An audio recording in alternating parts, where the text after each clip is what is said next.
Welcome to our daily news roundup, your source for the most pressing issues concerning Ethiopia's socio-economic landscape. Today, we delve into the water crisis crippling Addis Ababa, a business dispute at BGI Ethiopia, the plight of internally displaced persons, and much more.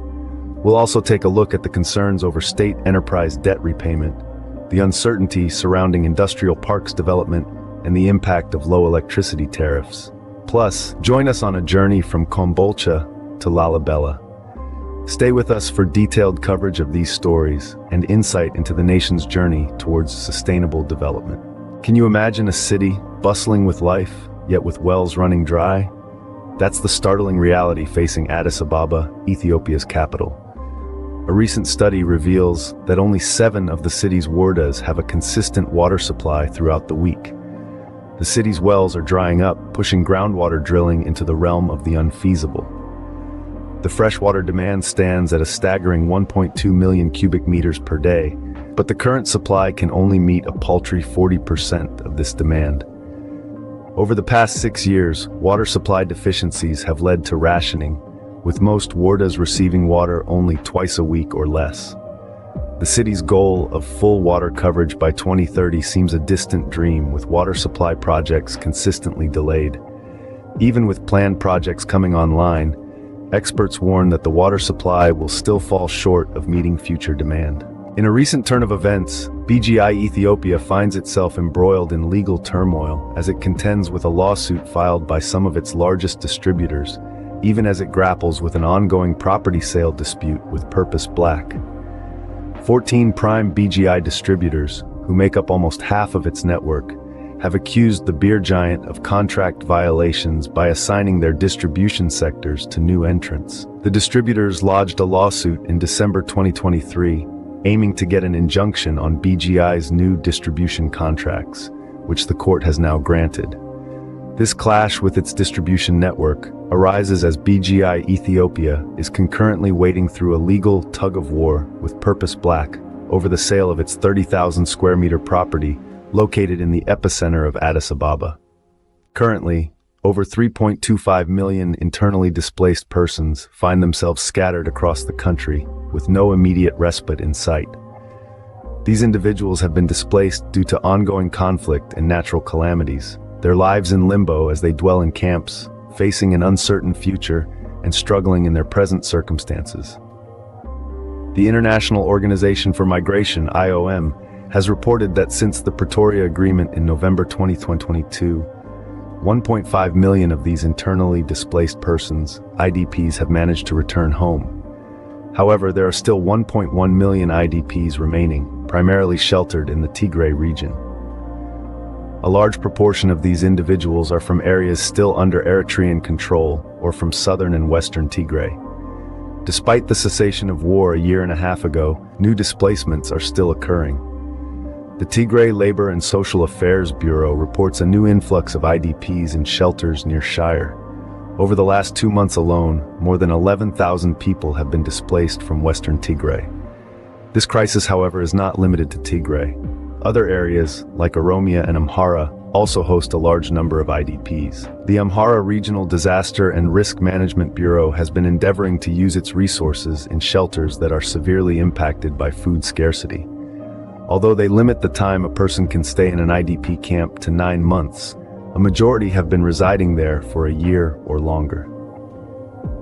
The Ministry of Peace is currently exploring various solutions to address this widespread displacement. The most straightforward solution being considered is facilitating the return of these individuals to their original homes. The repayment of foreign debt by state-owned agencies like the Ethiopian Electric Power and the Public Enterprise Holding and Administration (PEHA) is notably lagging due to the country's foreign exchange shortage. These enterprises had an ambitious plan to pay off $500 million in foreign debt within the first 6 months of the year, yet they only managed to service $39.7 million. However, they were more successful in domestic debt payments, covering nearly 87% of the scheduled $9.09 billion birr. The sizable debt of $64.3 billion hanging over Ethiopia's public sector is primarily shouldered by the federal government, accounting for 2/3 of the total, while state-owned enterprises bear over US $22 billion. The bulk of debts serviced this year come from Ethiopian Airlines. Additionally, the performance report points to a slump in domestic revenue, with state-owned agencies failing to meet targeted domestic revenues by a minimum of 25%. This is a cause for anxiety as it reflects the financial well-being of these enterprises and their potential effect on the economy. In a startling turn, the federal budget has held back the Industrial Park Development Corporation, IPDC, leaving parks in the Amhara region incomplete. This unanticipated move has sparked numerous queries about the future of these ventures and their effects on regional development.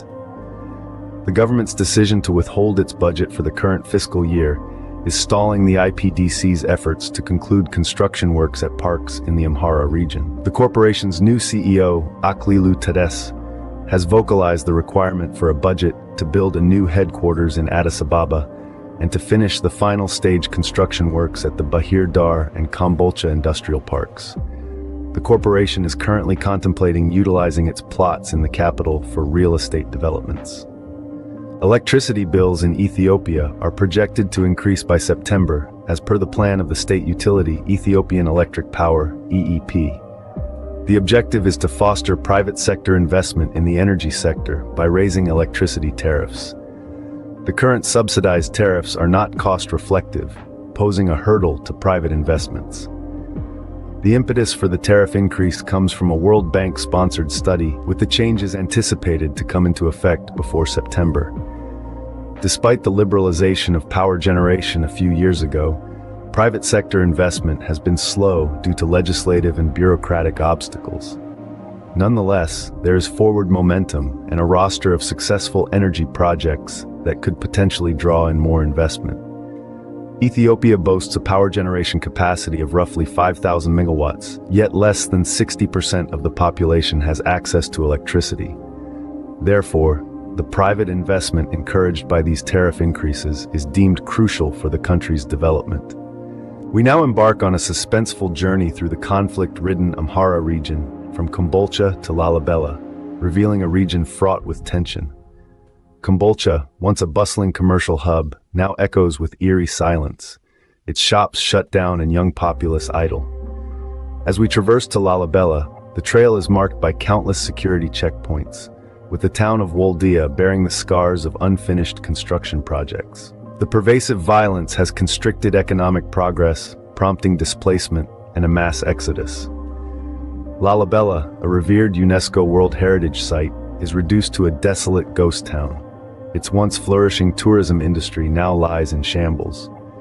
The resilient inhabitants of this conflict-ridden region are crying out for peace talks between the armed rebel groups and the federal government. Their lives are a poignant testament to the indomitable will of the human spirit to endure and prevail.